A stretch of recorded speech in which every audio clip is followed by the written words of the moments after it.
I've just pressed record just purely for No, don't do that. Normally, No, don't right? do These that. normally these Don't do podcasts, that. normally these podcasts last for about 20 minutes. No, it's just... We go for the full 40.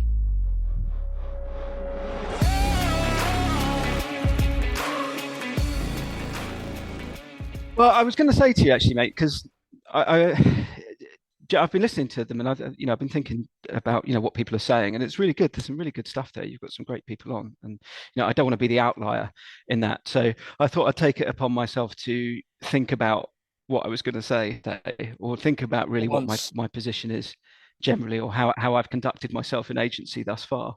And so if you don't mind, I've made a couple of notes. I've made a couple of bullet points for myself, so I don't make a fool of myself. So what I thought I would do, with your permission, I don't know how this works generally, is because what I want to talk about, which is attitude, is it's a little bit more complex, or certainly the way that I think about it perhaps is maybe I just fucking have a crack at it, but I might take about 6 or 7 minutes just to say what I need to say, and then you can dissect me and wonder why, how, not even how I sold a house ever, but probably, how does this chap even put his trousers on in the morning if this is what he thinks? So How does he?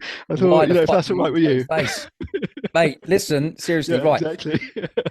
So I just want whoever's listening right now, because this is being recorded right now. Oh, And don't, no, this bit you can get rid of, please. okay, well, we may get rid of it, right? But here's the thing. Uh-huh. If we do decide to keep this bit, I want everybody to know that when I worked in agency, the man I've currently got on now, John Athanasiou, was the only person that ever was that skilled, in my opinion, that a grenade or a bomb could go off in a house and somehow he kept it together, knew exactly what he was doing. So he was my mentor when I first started working in proper estate agency. Yeah. So that is the guy that I've currently got on now. I'm sure John will tell us about where he went after, in terms of, it was a Sterling Ackroyd you was working with. Yeah, I was the manager of Sterling Ackroyd in Clerkenwell for a number of years. Yeah. Yeah, absolutely. Right. So, but by the way, people listening right now, I know this is slightly off piste, but John Athanasiou, seriously, is one of the best negotiators, best estate agents I've ever worked with in my entire life. So if he disagrees with anything that I've said or say or on this, then I will bow down to his better judgment, because I learned a lot from this man. Right. So very kind, suspiciously kind, John. I'm wondering whether I'm going to have to pay you for this. It's a very, very kind introduction. No, mate, it's the truth. It's the truth. And this is, mate, right? And the fact is, you've already told me there's things you don't agree with me of what I've said, which is brilliant. Yeah. But the whole purpose of this is for sellers and agents that want to listen to learn from elite level estate agency. Yeah. Or elite level estate agents. Because that is what this is about. Ultimately, for me, which is good having you on, because I know that you're not going to necessarily worry about what you say, which is excellent, but it enables sellers to have a choice, of actually realize and recognize that there is a choice between a good agent and an agent that says things that sound nice. And also in terms of, I'm just so happy that I'm just on a podcast with you anyway, mate. So it's I win kind, out of everybody. I win. So enjoy myself. Well, yeah, I mean, yeah, no, that's really nice of you to say, mate. And yeah, when I was thinking about how I would describe, what I mean, or what my view is, I did have that in mind, because obviously I've been listening to the podcast that you're doing, and I'm a fan, and I think it's it's amazing to be able to pitch what you're doing, not only to agents themselves who know what the industry is like, but also to try and educate and help people who are selling, or who are buying, because although it's on the face of it, it's a fairly simple industry, and a lot of agents will tell you that it's well simple, and it does have a simplistic aspect to it, but so many people don't actually know how it works. They don't know what a function of a person inside an office is. They don't know that person who's turned up at their house on evaluation. Is he the manager? Is he a valuer? Is he going to be the one showing my home? Is what's my relationship to that person that I'm buying a service from in the living room? So what I'm going to try and do, and try not to take up too much time doing it, when you ask your horrible question that's very difficult to answer, I'm going to try and give a little bit of background of perhaps how a few different things work, what my view on it is, and then what my attitude is. And I hope that that's going to be a sort of a point that we can then talk about afterwards. Wicked. And before I ask this question, do you remember the conversation? You may not, but we were in Kensal Rise, and it was about 2007, where we would be driving to work and we'd be saying things like, well, how many are you going to sell today? And I go 2, and you go, great, because I've got 3 offers that I'm going to nail. And I'm like, ah, shit. One of those is mine. Fuck, he's going to be on 4 by the end of the day. And then we had that conversation around like, I'm going to say it. No, I won't say it. But a particular agency that was just overvaluing absolutely everything. And even though in the market was good, and I was like, how do we get inside everybody's heads? Well, hopefully this is the podcast where we're able to get inside everyone's heads. So, right, mate, what is the one thing that truly maximizes the value of someone's home when they go to sell their property? It's attitude. And that might sound a little more abstract than price or marketing or negotiation, but it's actually attitude that informs those positions in the first place. Attitude affects the entire process. It's a thread that runs all the way from the first point of contact, be that an administrator or a negotiator, through to a manager, the head office, marketing team, and it determines the kind of relationships you'll build with buyers and vendors and other potential advocates for your business.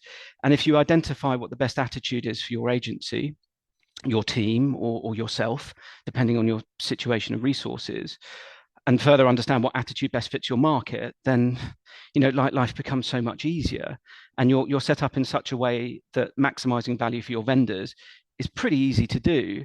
And for a cherry on top of that, you get a lot of unsolicited business in the process. So it's correct attitude that arms you with the resources to have complete confidence in your ability to value and market properties correctly, to achieve the best outcome for your current vendors and for your future vendors, who are, of course, today's purchasers, today's buyers. So I think probably the best way to explain what I mean by attitude and why it's crucial in maximizing value is if we're to start with an example of an aspect of attitude at work with an agency itself. So if we assume that we're a small independent agent and we have complete control over how we work, who we hire, what our targets are, and so forth, we're in a very competitive London market with every type of competition imaginable, from corporates, independents, and maybe a solo veteran ace agent with 30 years high level agency experience who's now working as a realtor for an internet agent. We can say that perhaps a starting point for a corporate agent's attitude might likely be, we're big, our name is good, and if we take on 60 properties a quarter and we sell 30% of those, we're hitting target and we're profitable. Probably not ideal for 70% of their vendors expecting asking price sales, right? But our 30-year veteran ace realtor, comparatively, he has next to no overheads. He's got a wealth of experience and gets to keep most of the commission from those sales. His attitude, therefore, is likely very different.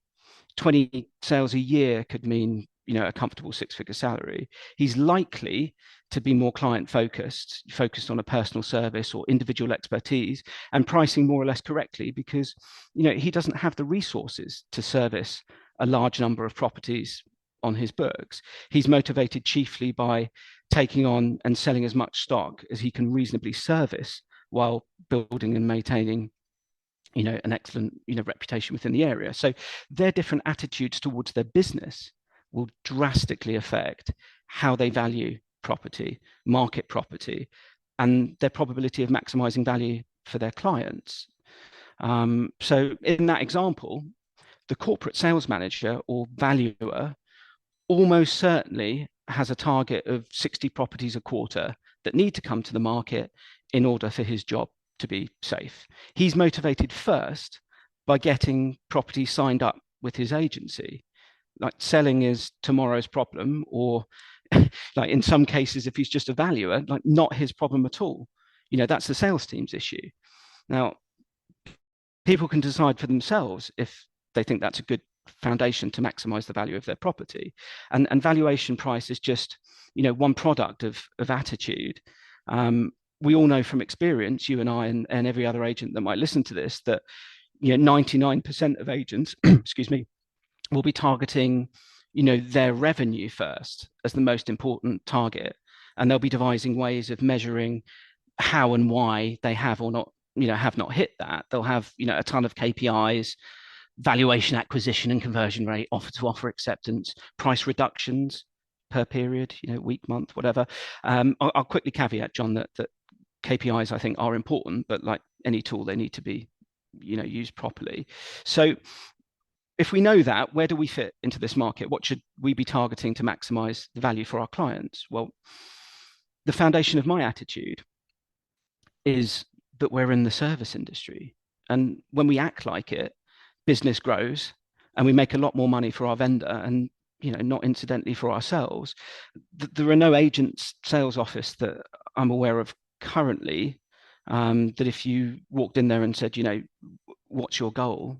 What's your goal this year? They wouldn't come back to you with either their office revenue target or their own. And that's fine. Targets are important, but Jack, the negotiator, doesn't really care if we hit 600 grand as an office. He doesn't really care.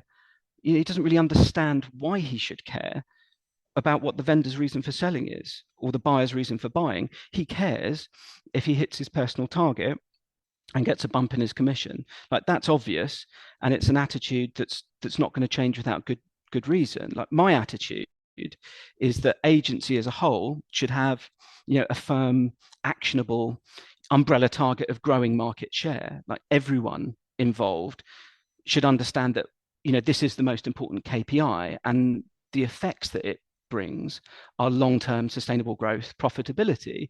And it's a very simple equation.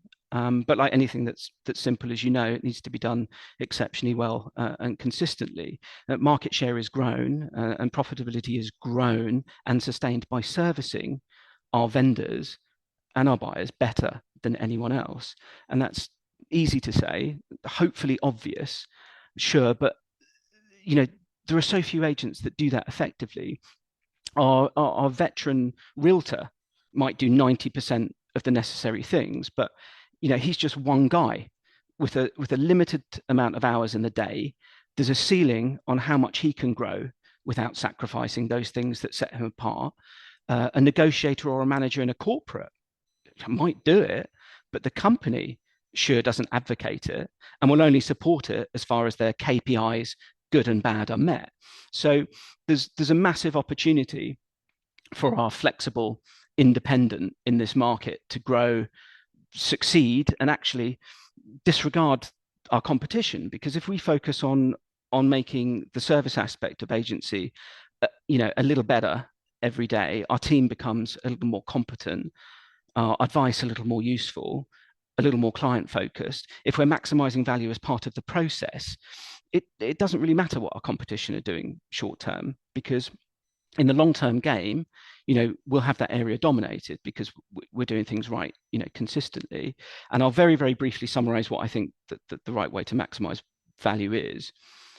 So I talked about a thread that joins up the whole process. That is an attitude that recognizes that we are a service, and the service we provide is achieving the best outcome for our vendors. Like, why outcome and not price? Because a vendor might value the necessity to move quickly to be worth more than 5% of the market value of their property, or numerous other reasons. The problem is that most agents fail to have the necessary early conversations to find out what the desired outcome for the vendor is. They work under an assumption. And this is doubly true for buyers. They often fail to build the necessary relationships to really discern an ideal buyer outcome. And because of that, they're wasting time, money, and a huge amount of opportunities to maximize value and business. A team that does maximize value is one that is trained to understand that every inbound call, every contact point is an exercise in understanding what that person wants, what that person's attitude towards their search is, what that person booking evaluations attitude towards a potential sale is. You know, a team that's in sync and understands that knowing these things, using this knowledge and being able to guide and help both parties achieve a positive outcome and pulls together in that direction. It's the difference between clattering pans and a symphony orchestra. It's then that our negotiator Jack understands why he should care, why his vendor is selling, why he should care to find out that Bob is searching for a particular type of two bed. It's because it enables him to quickly and efficiently put them together to negotiate the maximum value or outcome and to have much more influence managing that sale due to his knowledgeable, positive relationships with both parties, which in turn rewards Jack with more time to service other clients, more time to keep his deals together and make more money and more commission. It enables a valuer armed with information and a strong team behind him to take on more properties at the correct price because he understands the seller's motivation early and therefore can offer better, more relevant and valuable advice. Like, you know, these positive outcomes will breed positive outcomes. People talk. You take on more property to the market, more is sold for the correct price. You take a larger share of the market. Previously well-serviced vendors are now advocates and ambassadors for your service and happy to recommend.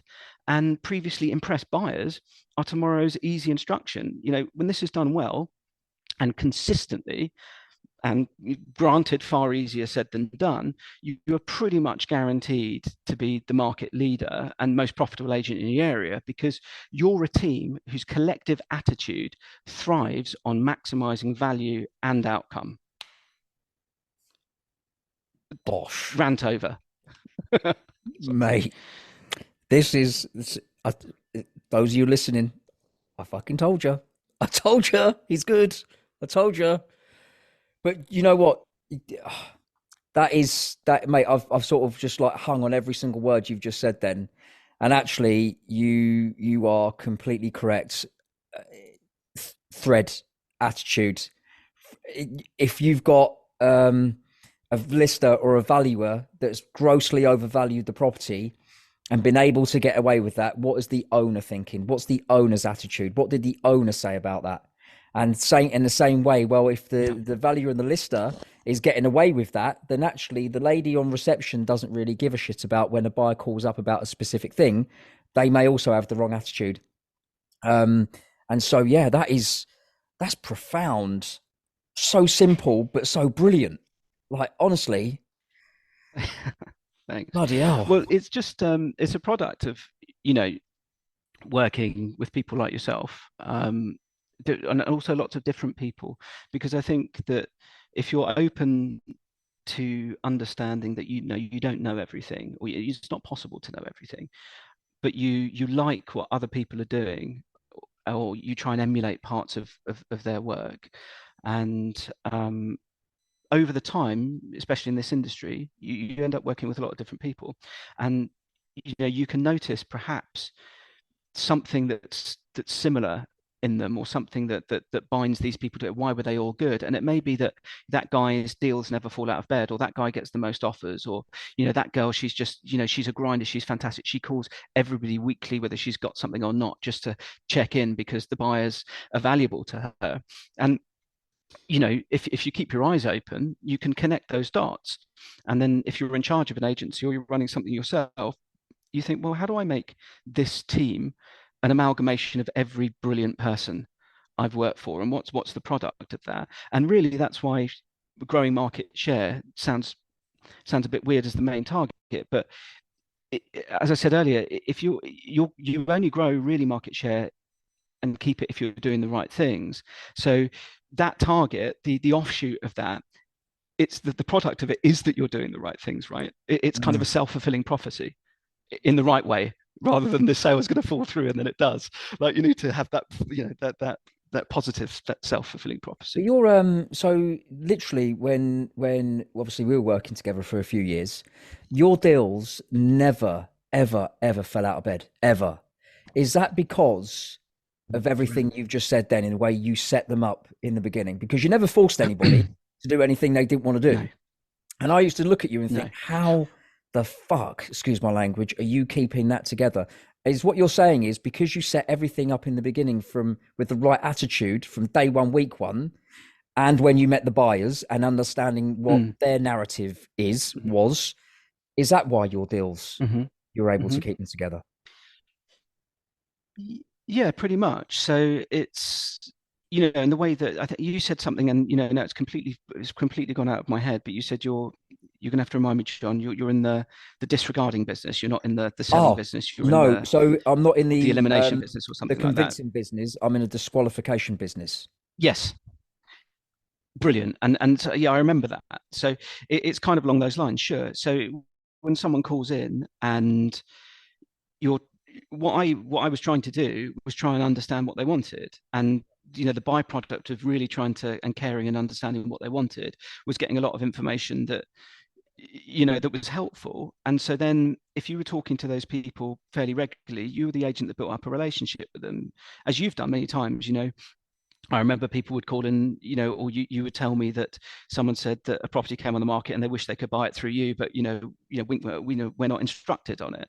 Mm. And so you're doing that part, and that was a part of what you did that I really liked and emulated.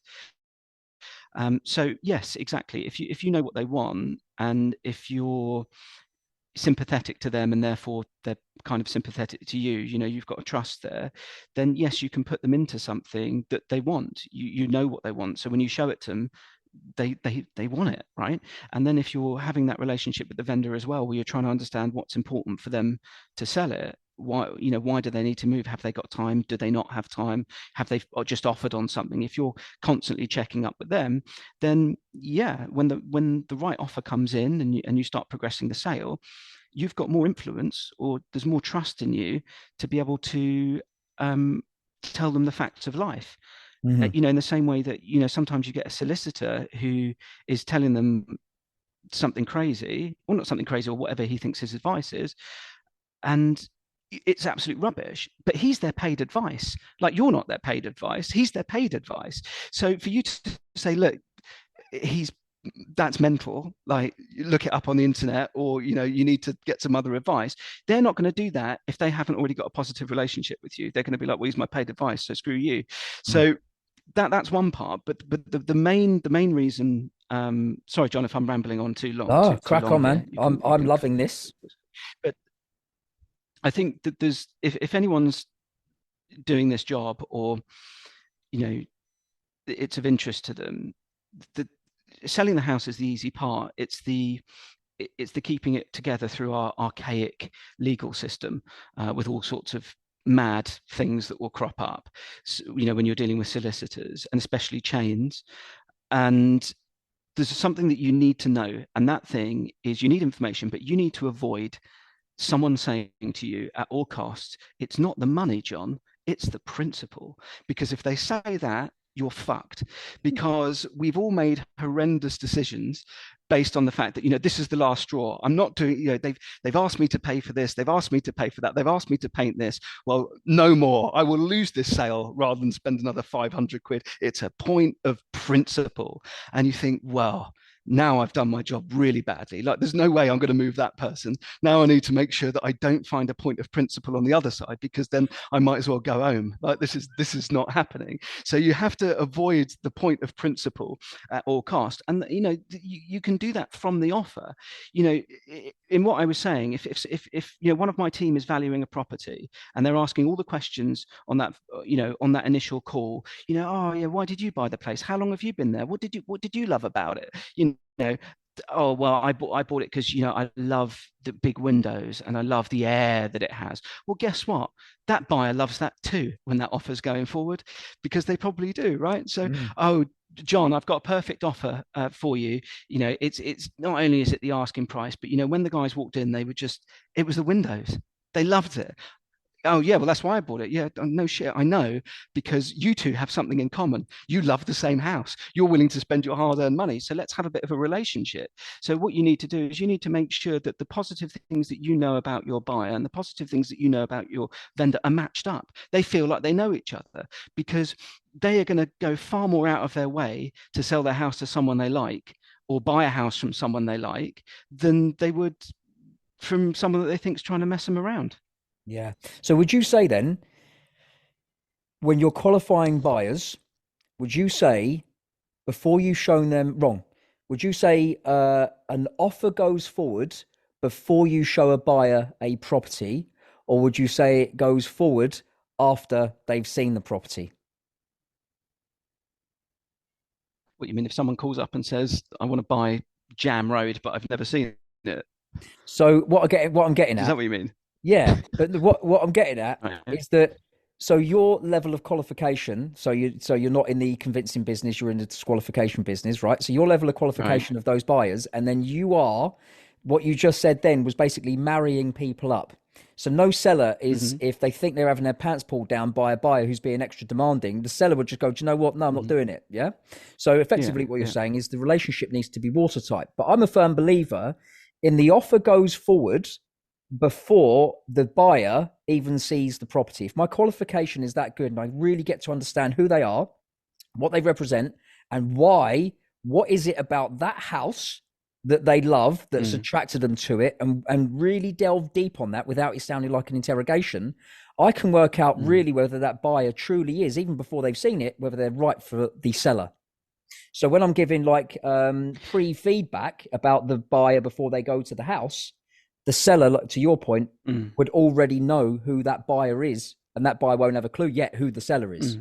Do you know what I mean? So if they do make Mm. an offer, then the seller is almost Mm. like bought into it. Oh my god, yeah, fine, I know those people, whoever they are. Hmm. That's what I think anyway, in terms of um, Yeah. Well, uh, that's offers. your process and your exercise in relationship building. And I think it's, if that works, and I don't see why it shouldn't, then absolutely that should be done. I mean, look, the thing is, you've got all sorts of different people in agency of all sorts of different backgrounds, all sorts of different attitudes and ability levels, in the same way that that's our clients, or buyers as well. So, there's no, what I want to avoid saying is that there's no absolute way to do it.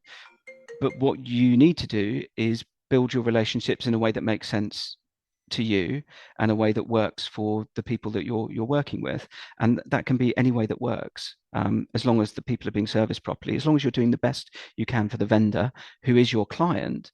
And I personally think you hear a lot of agents going, well, I work for the vendor anyway, so it doesn't matter what the buyer does. Well, I think that's an unhelpful attitude, because the best way that you can work for the vendor is to have a qualified buyer that sort of what sort of person they are.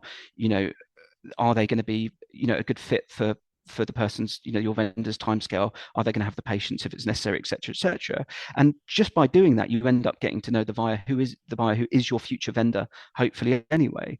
So I think it's helpful to know all aspects of that. I think it's really important. Yeah, totally, mate, totally. But oh, do you know what, man? I feel like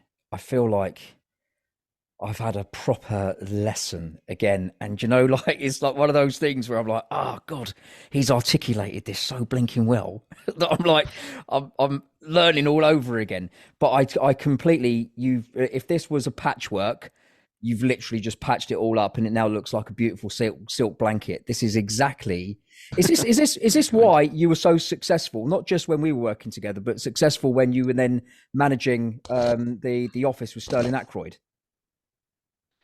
Yeah, I'd like to think so, certainly. I mean, when I took over that office, it was, I mean, they're a really, really good brand. They still are. They're a fantastic brand. And I think that the office that they had that I moved into was unfortunate because the previous manager, um, you know, he wasn't great, and an office that was previously doing quite a lot of money was barely surviving. So I was brought in as kind of I don't know, a bit of a wild card, to come and run it. And I had to change the team that was there and change the way that the office was run. And one of the great things about that company is that they kind of give you autonomy to do whatever you think is going to work. And I give a lot of credit to them for that. So there was a bit of experimentation on my part, but we ended up, being back and, really the number one agent in that area. And the market share was really, really good by the time I got, I left and kind of got a bit bored with it all. So yeah, I mean, exactly what I'm saying is exactly how I ran that office. Yeah. And from my point of view, it works, and it would work anywhere. So yeah. Attitude from the top to the bottom. And then within that, then the drop down menus are the fundamentals that you mentioned. So yes, price has got to be good or competitive or right for the situation.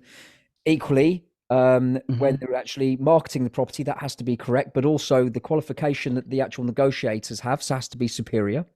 And then, but not only that, the finer detail of just staying in contact, still communicating. Correct. Yeah, it's just, and like you said, it's simple, but yet so hard for a lot of agents that don't try, don't practice, that don't willing to not. They don't want to take risks. They just want to stick with the standard, say what I need to say, need to get instructed, reduce my fee, pull my pants down, do whatever I need to do. And that's effectively not helping anyone.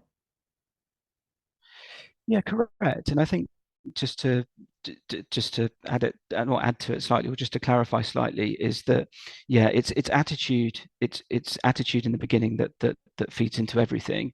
And as I said earlier, it's the attitude that we are a service.